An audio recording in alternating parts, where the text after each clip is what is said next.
Klaus Schwab launches the World Economic Forum annual event in Davos. We're going to go through some of the clips and highlights from the event. But he, of course, is often compared to Dr. Evil, Dr. Doom. If you're not familiar with the World Economic Forum, let me give you a little bit of a montage background here. This is Klaus Schwab, the founder, in this video clip where he's explaining about the utility of the World Economic Forum and how they're going to help us live through an impending cyber catastrophe. Pay insufficient attention to the frightening scenario of a comprehensive cyber attack, which would bring to a complete halt to the power supply, transportation, hospital services, our society as a whole. The COVID-19 crisis would be seen in this respect as a small disturbance in comparison to a major cyber attack. That doesn't sound good. Are they planning for that? Okay. Well, here's another individual who is often associated with the World Economic Forum. This is a montage from several individuals spliced together. This is a person called Kristalina Georgieva, Managing Director of the International Monetary Fund. We're also going to hear from Yuval Harari. This fella here, Yuval Noah Harari, is an advisor over to Klaus Schwab. He's written several different books. This is Gordon Brown over talking about the Great Reset and so on. Let's listen to this clip. We are advocating to think about this world of digital money as a global public good. When protocols are agreed, this public platform can connect different CBDCs. Central bank digital currencies, the government digital money. COVID makes it accelerates the process of digitalization and automatization, and it makes surveillance go under your skin. Great. Just imagine the situation when everybody goes around all the time with some biometric bracelet. It's going to be the fourth industrial revolution, an all-consuming industrial revolution right across the board. The speed of change 1,000 times faster than during the first industrial revolution. Wow. And affecting all services, all products, all countries, all industries, and all people. It's going to lead to job destruction, so we've got to think about the jobs of the future and how we create them. It's going to lead to massive technological change in the way we deliver services. It's going to force governments to change their minds about how they operate. And all this has been set out by Klaus Schwab in the speech he made in Abu Dhabi. And you see, the difference of this fourth industrial revolution is it doesn't change what you are doing. It changes you. If you take a genetic... So you see, we have some interesting conversations from Klaus Schwab, a doom montage of Dr. Evil himself. Now, the World Economic Forum is a big entity, and we've talked about this here many times, so I'm not going to belabor the point on this, but I've made the argument previously that it is such a big organization. I think it rivals most governments, if not all governments, right? If you take a look at the total amount of GDP of the globe, and you say, what does China output in terms of GDP? What does the United States output in terms of GDP? Well, the way the World Economic Forum works, it's sort of like a little club of all of the biggest corporations in the world. And so let's say if China has a $14 trillion GDP, for example, then there are certain companies that if you added up their throughput, sort of their market cap or their total revenue, pick a metric, it doesn't matter. But if you sort of gauge the size of all of these companies and you added them all up, okay, you take a couple $100 billion companies, you add them up, all of the biggest in the world, would that rival the $14 trillion sort of assets under management type of concept, GDP of a country? And if you do the math on it, I think it's 5,000 companies that are a part of the World Economic Forum, and they all have to meet a certain threshold of revenue in order to qualify. And if you add it all up, we did the math, depending on the total volume of the companies that are involved in this organization, I think it's bigger than China, arguably bigger than the United States, because it's basically all of the GDP of all of the 5,000 biggest corporations in the world.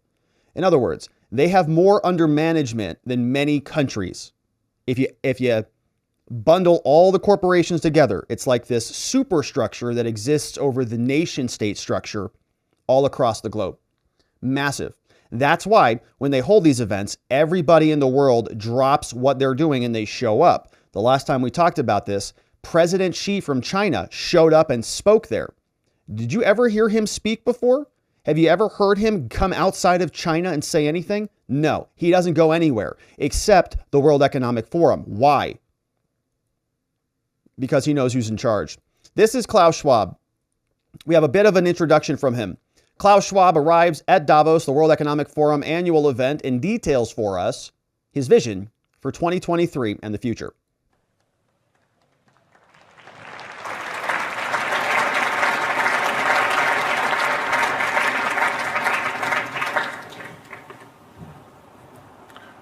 Thank you, Angelic and Amen, for this musical opening of the meeting. Your Royal Highnesses, Excellencies, distinguished heads of state and government, Excellencies, dear partners and friends of the World Economic Forum, a very cordial welcome to the 2023 annual meeting. We are coming together under the motto, Cooperation in a Fragmented World. At the beginning of this year, we are confronted with unprecedented and multiple challenges. First, our global economy is undergoing deep transformation. The energy transition, the consequences of COVID, the reshaping of supply chains are all serving as catalytic forces for the economic transformation. And we're all asking ourselves why we are experiencing this transition, why supply chains are wrecked, why inflation is through the roof, why the world seems to be disorderly and in a state of perpetual war. Where did all that come from? And who took advantage of that? And who was guiding the ship over the last several years? These people, all of them. Where was that stupid Build Back Better plan? Where did that come from that all of our idiot so-called leaders across this planet were waking up every day? Justin Trudeau, Joe Biden, Angela Merkel, all of them. Build back better, build back better, build back better, all day. Where did it all originate from? Who was pulling the puppet strings and orchestrating all of this across the world? These people. They had the Great Reset. They were going to fix everything for us. We fast forward a couple of years and everything's worse, right? These are supposed to be, according to some people out there, these very sophisticated engineers, these economists, and these global strategic thinkers who run some of the most powerful companies in the world, who are going to go out there and show us all how to do it right and fix the problems and push past all of our hardship and economic downturn trials and tribulations. They've been running things. They're in charge. And things are about as bad as they've ever been, right? Eggs are a luxury these days, right? We're seeing ebbs and flows in the economy. We'll see how it works out. But he's supposed to have the solutions. And he's detailing all of the problems. And the hotspots of this geo-economic remodeling are high inflation, increasing interest rates. You caused all of that growing national debt. With your lockdowns and your mandates and your insane spending demands. Low and middle income groups. It is exacerbating societal fragmentation. Yeah, your environmental insanity. Second, the geopolitical system is also undergoing deep systemic transformation. Because his agency has been penetrating the global cabinets for many years. Internationally, we are moving to what some people would call a messy patchwork of powers. There are superpowers, emerging powers, middle powers, regional powers, rogue states, and also large corporate and social media powers, all competing increasingly for power and influence. Yes, these are different structures of societal control and organization. And we talk often about this concept of the network state, which is an idea I first learned about from a guy called Balaji Srinivasan. You can read the book at thenetworkstate.com. And he explained in that book that, society has gone through different evolutionary structures. For example, we used to be sort of like hunter-gatherers, right? You've heard about that. Not a whole lot of structure, just small little communities that would hunter and gather. You also heard about barbarians. You heard about the Roman state and the Greek state where they had multiple gods. You heard about sort of the religious states under the Catholic Church and sort of religion as an organizing structure for society. Then we moved past all of that, right? Evolved into this concept of the nation state where we have written constitutions and so on. But is that the end of history? Like, do we just stop at the nation state? Is that where we stop? We go from barbarians to religious states to nation, city states to nation states? Or is there another evolution?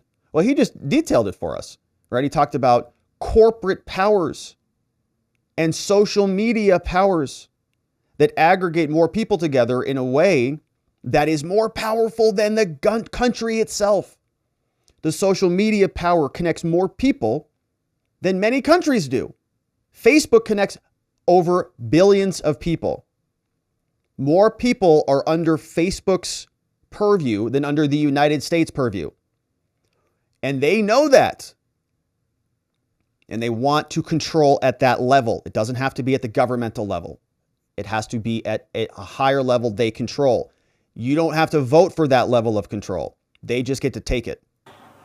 As a result, the trend is again moving towards increased fragmentation and confrontation. Thirdly, our generation has reached a turning point, confronted by truly existential problems: climate change, exploitation of nature, nuclear possible incidents, or even wars, extreme poverty and viruses. Extreme poverty, viruses, nuclear threats, inflation. They all can lead to an extinction of large parts of our global population. Extinction! And we have seen how much dealing with those risks, such as COVID or global warming, have again fragmented populations. What are you going to do about it? Shut everybody up? The up? fourth industrial revolution offers us tremendous opportunities, but at the same time, technologies as computing, quantum computing, blockchain, genetics, and so on, they also could create deep societal fragmentation. Blockchain, genetics. We have the ability to collaboratively build a more peaceful, resilient, inclusive, and sustainable world. But to do so, we need to overcome the most critical fragmentation. What is that? And the most critical fragmentation is between those who take a constructive attitude and those who are just bystanders, observers, and even go into the negative, critical, and confrontational attitude. But the spirit of that. Those confrontational naysayers. How dare they? Davos is positive, is constructive.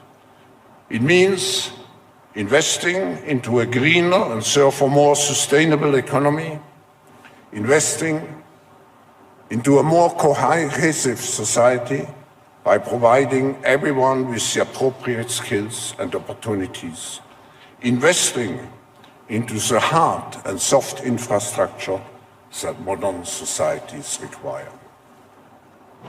And here in Davos, it means, despite all those challenges, it means particularly investing in the spirit and the practice of solving problems through mutual respect and cooperation.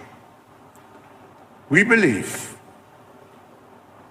that we can do it, that through collective responsibility, innovation, human goodwill, and ingenuity, we have the capacity to turn the challenges into opportunities.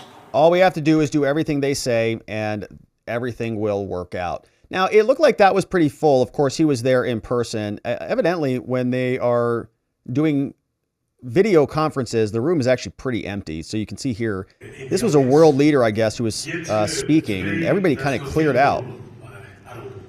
So Klaus was there. I don't know who this guy is, but he's speaking, and the room is basically empty. So it looks a lot smaller, I think, than they're letting on.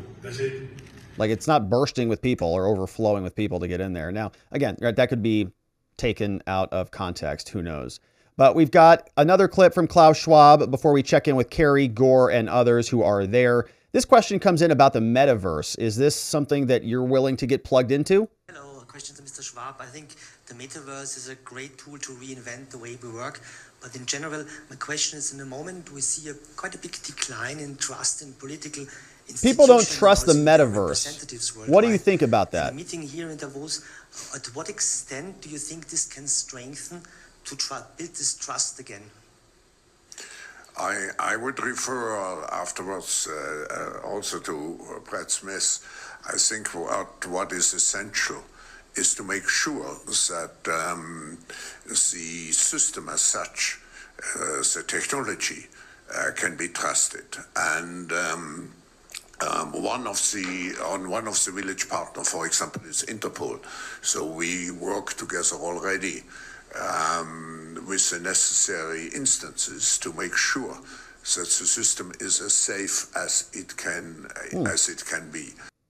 Yeah, they're working with Interpol, which of course is a government law enforcement association. And why is the World Economic Forum working with them, with Interpol? And why are they inviting U.S. law enforcement officials over there to come and present? Representative Dan Bishop, congressman from North Carolina, asked a very interesting question. He says, why is the FBI director, Christopher Wray, attending Davos at the World Economic Forum? Isn't he the FBI director for the United States here in America? Why is he in Switzerland hanging out with Klaus? World Economic Forum posted their invitees, including their public speakers. January 19th. Look who's going to be giving a speech. Christopher Wray, director, FBI. Interesting. We also have the CEO of Cloudflare, along with the CEO of Gecko Robotics and others, including the global editorial director of Wired magazine. Christopher Wray hanging out with Klaus Schwab. Sounds perfectly appropriate. Now, we're going to hear from Al Gore. He was there speaking, along with John Kerry. And then we'll check in with this fella who says you don't even need to own anything. Before we hear about this little altercation with the police that took there, as a little show of force happened on the streets outside of Davos. But before we jump into any of that, let's make sure that we're prepared for our potential downturns by looking at 4patriots.com. And that is where you can go and get an amazing offer from a very good sponsor of this program. Let's listen to what they have for us. My friends, a food shortage could be coming. Even in the United States, experts have written about this as recently as July. Drought, inflation, even new policies are pushing America's food supply near its breaking point. That's why survival food is more important now than ever. And you can create your own stockpile of the best-selling 4Patriot survival food kits ever. This is not ordinary food. We're talking about good for 25 years super survival food, hand-packed right in family-owned facilities in the United States,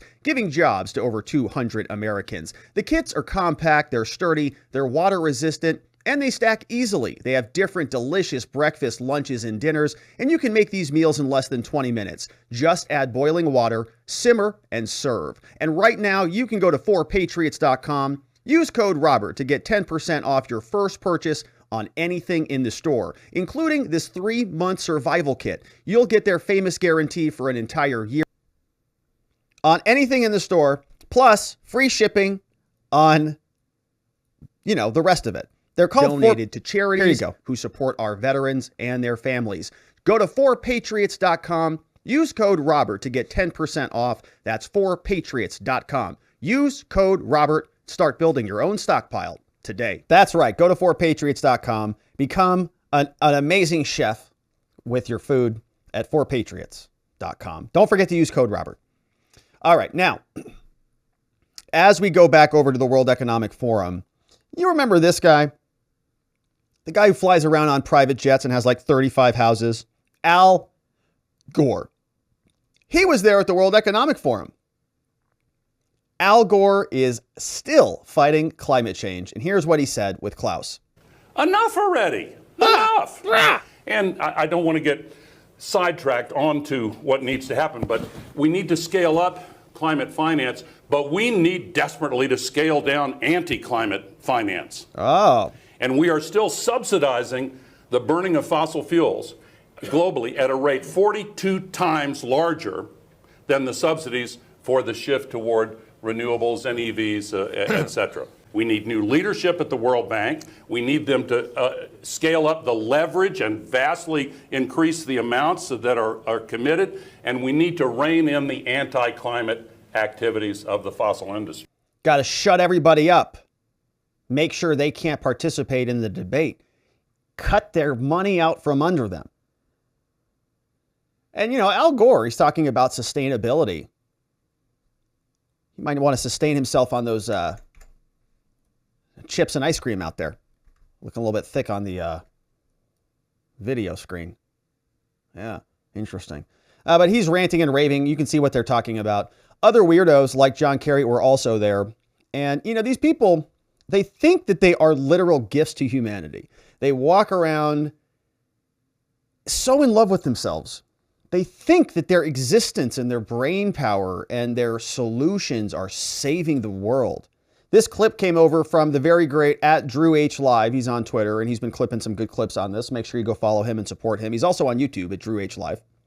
But here is what he clipped from John Kerry, who thinks that the people in this room are God's gift to the planet. And when you stop and think about it, it's pretty extraordinary. It is. That we, select group of human beings, because of whatever touched us at some point in our lives, are able to sit in a room and come together and actually talk about saving the planet. I mean, it's so almost extraterrestrial to think about, quote, saving the planet. And if you said that to most people, they think you're just a crazy tree-hugging, lefty, liberal, do-gooder, whatever. And we think you're a psychopath, narcissist, lunatic, that you're going to save the planet.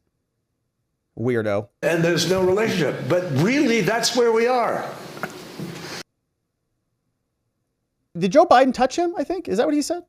That we, select group of human beings, because of whatever touched us at some point in our lives. Yeah, Joe Biden did it. Yeah, Joe Biden. That's the cause, right? You trace it all back to the one source. Joe Biden's been touching people in Washington for 40 years. Where did he touch you, John? Show me on the doll where he touched you, John. Thank you. Oh, gosh. All right. Well, over at the World Economic Forum, we have this fella who probably flew in on a private jet. He's going to scream at all of us that we own too much crap. This is a member of the National Council from the Swiss Parliament. His name is Bastien Girard. Let's hear what Bastien has to say for us all. Important for policy is really to change the rules of the game, no? So that sustainability becomes the easier choice, not just for the people, but also for the companies, no? So also then changing the way districts work. For instance, in Zurich, we have a lot of districts where you actually don't need a car because all the activities, school, buying something, everything you can do in walking distance, And by doing that, people don't buy a car, and it's not felt like actually they would like to have a car and they are not allowed to have it, but they simply don't need it because the environment was built in a way that they don't need it. And I think... Is he talking about a big city like New York? Wow. This is what policy needs to do. They have to change the environment. So a sustainable lifestyle, a lifestyle in harmony with nature is the easiest way to go. And so not voluntary. Okay, so New York, big cities are voluntary, but policies have to change to make it that way, right? To create cities that are more sustainable so you don't have a car. Also for the companies, and here perhaps a last point. I really like what you said on following through. We had all these nice commitments. We had the Paris Agreement. We also here at World Economic Forum have every year very nice commitments. What's important is really to follow through and also to also shed the light. Sometimes you're very critical with those who are acting. Say there are, and we need to be critical, and see that there's no greenwashing, but we should also put the light on those who are not acting. And I think policy needs to try, and I think, for instance, Biden's suggestion that the government only buys with companies who commit to Paris, who commit to science-based targets, I think that's a smart policy. So that policy tries to leverage... So only use government money for government cronies who adhere to the environmental mega scam. Got it. Also the action from companies and somehow gets all companies to act. I think this is a smart way to do politics. Yeah, take the money away, tax the people, put the money into your own companies like Solyndra and these others who go belly up because they don't work, and move the free market out of the equation so that the World Economic Forum can manage everybody's affairs. Now, while this is taking place over there, there are a bunch of police goons who are out, protecting the elite from the peasants who might dare to challenge their authority and put their security at risk. But while they're there, some interesting things are happening, right? These, people that, are a lot of people are going to be busy in Davos. Restaurants are going to be full. All of the taxis are going to be shuffling people all over the place. The limousine drivers are going to be, booked to the max. And so are the hookers.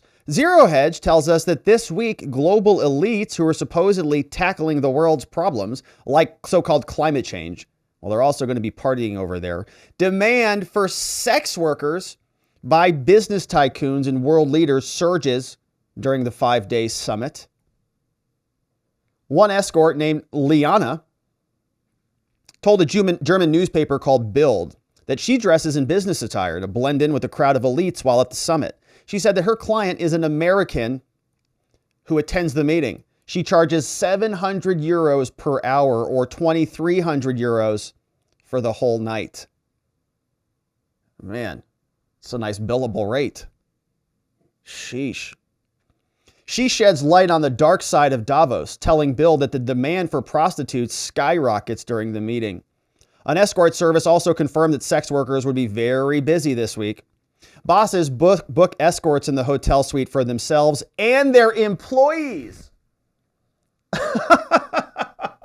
Hey, let's go to Davos. We're going to save the planet and we're all going to have a massive orgy together. A manager of an escort service told the newspaper. The manager told the workers that their services would be in high demand for the next couple days. Somebody posted this on Twitter. They said date in Switzerland during WWF, or I guess WEF, means looking at the gun muzzles of security guards in the hotel corridor at 2 a.m. and then sharing the giveaway chocolates from the restaurant with them and gossiping about their rich. An investigation into this demand skyrocket was first reported by The Times. They found that at least 100 known prostitutes traveled to the summit back in 2020. This year, they invited 2,500 global elites and nearly 30,000 more are expected to attend dinners and wild parties at the ski resorts. as they all rule us. Now, while they're out there, wearing their masks and engaging in satanic sex rituals or whatever they do, their police, the little goons out there, are, of course, securing the perimeter against journalists and anybody who might be investigating, including the folks over at Rebel News, who do a great job on all of these. They fly people all over the place. Outstanding work, so make sure you're following them everywhere. But Rebel News was there on the scene at Davos, outside where the World Economic Forum has their annual meet and greet, and they're noticing a pretty heavy police presence. And watch as this police officer approaches these journalists, tries to get in their face with a big fat show of force before recognizing he's over the line. Here's some more serious thing. I'm cops, and that says police, but that's your drab green camouflage. These are the serious blokes. And this is a new vehicle. This wasn't here last time I was here. This vehicle here, which has the...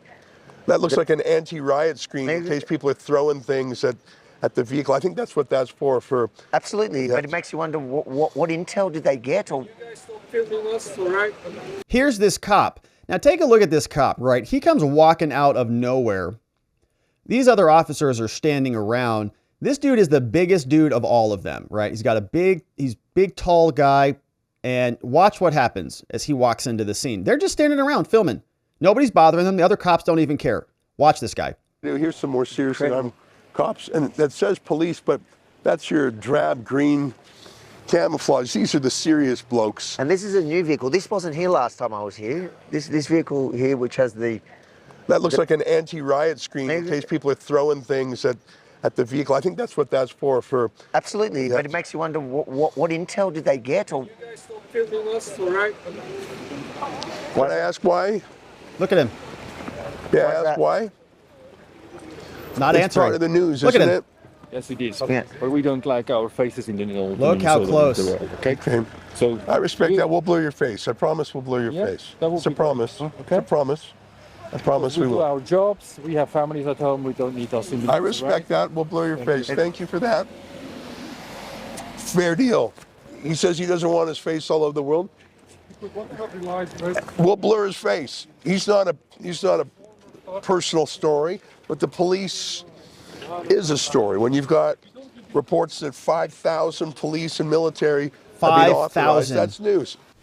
5,000 police. That's over from Rebel News. Make sure you support them. They put the web address up here on the screen. Let's get myself out of the way so you can go over there to wefreports.com. Give these guys a follow. They're out there in the cold. They are out there doing some great reporting and some hard work. And they're dealing with these goons over there, right? This is a global problem. Anywhere you look, these cops are all over the place like this. Big, tall guy. Oh, look, it's Parolini. Oh, that's his name, Parolini, just so you know. Forgot to blur that out. They didn't blur his face out on that one, but all right, Parolini just showed up there. All right, okay. That's a Swedish, I guess, police officer, I guess.